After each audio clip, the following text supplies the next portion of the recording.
როგორ მოიჩინო მყესის ან კუნთის ტრავმა სულ რამოდენიმე დღეში. თუ გაინტერესებს, გადადი ამ ვიდეოზე. მოგესალმებით ლომებო, დღევანდელი გამოშვება იქნება მეცნიერული. მე შევეხები ძალიან საინტერესო თემას. ეს არის საშუალება აღდგენის ან ტრავმის მკურნალობის. ეს არის პლაზმოთერაპია.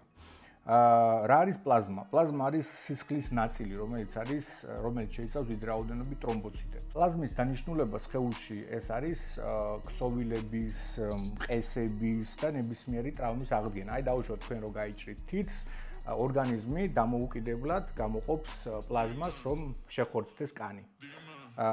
შემდეგ ჩვენ ამ ორგანიზმის ბუნებრივ აღდგენის საშუალებას ჩვენ ვიყენებთ სპეციალურად ჩვენი ტრავმის აღსადგენად.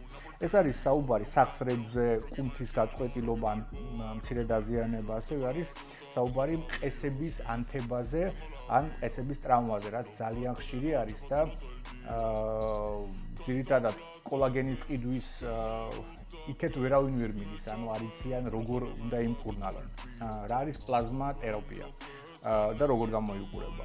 ჩვენ ვიღებთ ჩვენივე სისხლს ვენიდან, შემდეგ ჩვენ გვჭირდება სპეციალური ცენტრიფუგა, რომელიც მითითებულ რაოდენობით ბრუნვაზე და დროზე ვტოვებთ ამ სისხლს და სადღაც ეგ არის საუბარი 12 წუთზე და გამოიყოფა ესეთი ყვითელი ნივთიერება. ეს არის პლაზმა. აი ზუსტად პლაზმოთერაპია არის ის ეფექტური საშუალება, რომელიც ამ პრობლემას აგვარებს. რადგან წარმოიდგინეთ, თქვენ ქმნით დოპინგს თქვენივე სისხლიდან. ეს არის ერთ-ერთი ყველაზე ძლიერი საშუალება.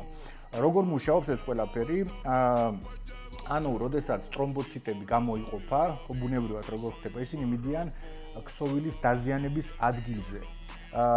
თვითონ პლაზმა არის ძალიან ძლიერი ფაქტორის როლი, რომელიც შეიცავს PGF, TGF, VEGF და ესე შემდეგ, ეს არის ყველა ზრდის ფაქტორები. ასევე პლაზმა აჩქარებს სისხლის მიმოქცევას და ეს უწყობს ხელს, რომ აღდგენა მოხდეს ბევრად უფრო სწრაფად. ანუ ჩვენ ვაკეთებთ რას? ამ ჩვენვე ბუნებრივ მექანიზმს პლაზმის სახით ჩვენ ვიღებთ და შემდეგ, აი დავუშვათ, მე მაქვს დაზიანებული მხარი, მაქვს დაზიანებული მუხლის მყესი, ლოკალურად ვიკეთებ. წარმოიდგინეთ, ანუ არის ძალიან დიდი განსხვავება პლაზმისგან და პლაზმის გარეშე აღდგენა. აი რო გავიჭრა ახლა თითი დავუშვათ. ამ ეს თითი და ეს თითი გავიჭრა, ხო, ჩემივე ხელზე.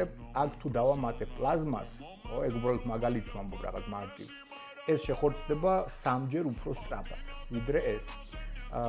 მე მესმის ახლა ალბათ თქვენ ფიქრობთ ორგანიზმი თვითონ ვერ ხვდება, მაგრამ აი ფაქტი არის, რომ ქრონიკული ანთება მყესების ზოგჯერ გრძელდება წლები, თვეებზე არ არის საუბარი, ასევე მხრის პრობლემა. ამიტომ ეს არის ერთ-ერთი ყველაზე ძლიერი აღმდგენი, ეს ბუნებრივი დოპინგი. მე ვცდილობ, რომ თქვენ მოგაწოდოთ მხოლოდ ყველაზე საინტერესო, აუცილებლად შემოწმებული და ჩემ თავზე გამოცდილი პრაქტიკული ინფორმაცია. აუცილებლად გამოიწერეთ ჩემი არხი და დასვით თქვენი შეკითხვები.